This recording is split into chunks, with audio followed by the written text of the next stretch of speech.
किसी भी प्रकार के चुनाव जब नज़दीक आ जाते हैं तो आचार संहिता लगाया जाता है। आज मैं इस वीडियो के माध्यम से आप लोगों को बताऊंगा कि आचार संहिता क्या होता है, आचार संहिता कब लगता है, आचार संहिता के क्या क्या रूल होते हैं, क्या क्या कानून होते हैं, आचार संहिता से क्या होता है। ये सारी जानकारी आपको इस वीडियो के माध्यम से देने वाला हूँ।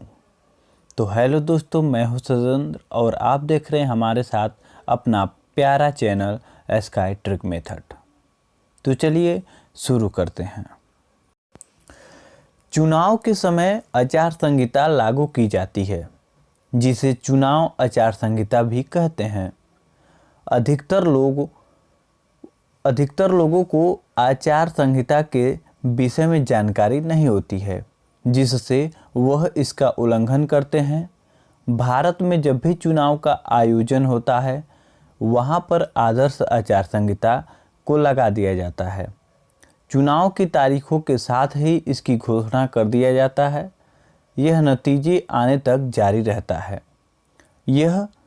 इस समय राजनीतिक दलों को राजनेता को कुछ विशेष नियम का पालन करना पड़ता है। इन व्यापक धारणा के लगने से दंगे व झगड़ों रोके जा सकते हैं, नियंत्रण में रखे जा सकते हैं। इसका इलेक्शन कमीशन ऑफ इंडिया इस नियम को बहुत ही सख्ती से पालन करवाती है और किसी भी प्रकार की अनियमितता को देखने पर तुरंत कार्रवाई करने का आदेश उस क्षेत्र के अधिकारी को दे देती है। यह सुनिश्चित भी करता है कि चुनाव सही प्रकार से संपन्न हो। अब हम थोड़ा डिटेल में जानेंगे कि आचार संहिता क्या है। आचार संहिता को भारतीय चुनाव का सबसे महत्वपूर्ण भाग माना जाता है।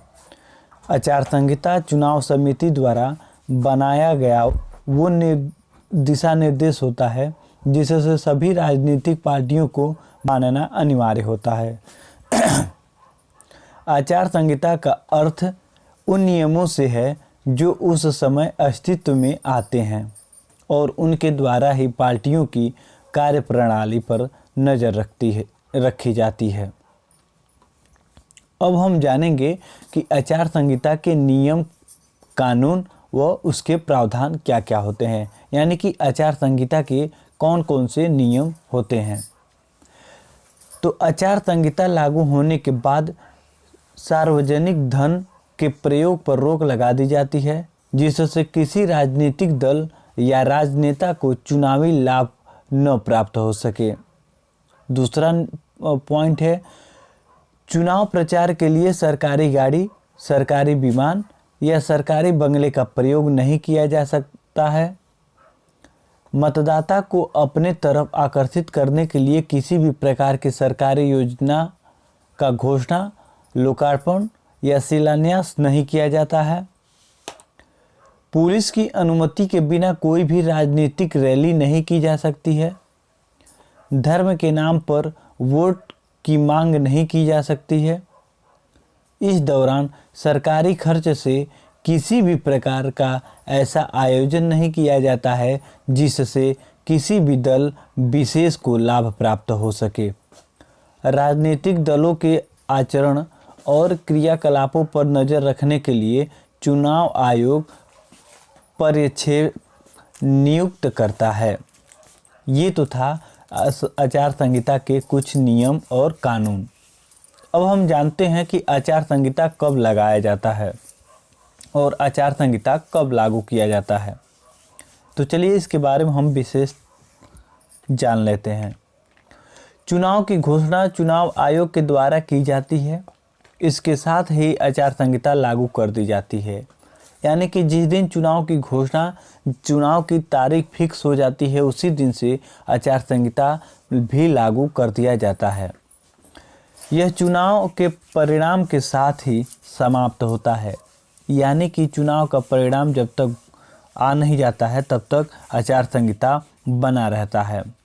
चुनाव के शुरू होने से पहले यह ईसीआई द्वारा चुनावी क्षेत्र में लगा दी जाती है। अब हम जानेंगे कि आचार संहिता से क्या होता है, यानी कि आचार संहिता क्या होता है और आचार संहिता से क्या लाभ मिलता है। आचार संहिता का उद्देश्य पार्टियों के बीच मतभेद टालने, शांतिपूर्ण व निष्पक्ष चुनाव कराना होता है। इसके माध्यम से यह सुनिश्चित किया जाता है कि कोई भी राजनीतिक पार्टी केंद्रीय या राज्य की अपने आधिकारिक पार्टी का चुनाव में लाभ लेने हेतु गलत प्रयोग न कर सके। इस प्रकार मॉडल कोड ऑफ कंडक्ट का माध्यम से चुनावी का समापन उचित प्रकार से कराया जाता है। यहाँ पर आपको आदर्श आचार संहिता क्या होता है, ये सारे चीज़ें के बारे में जानकारी दे दिया हूँ। उम्मीद करता हूँ कि ये वीडियो आपको बहुत ही लाभदायक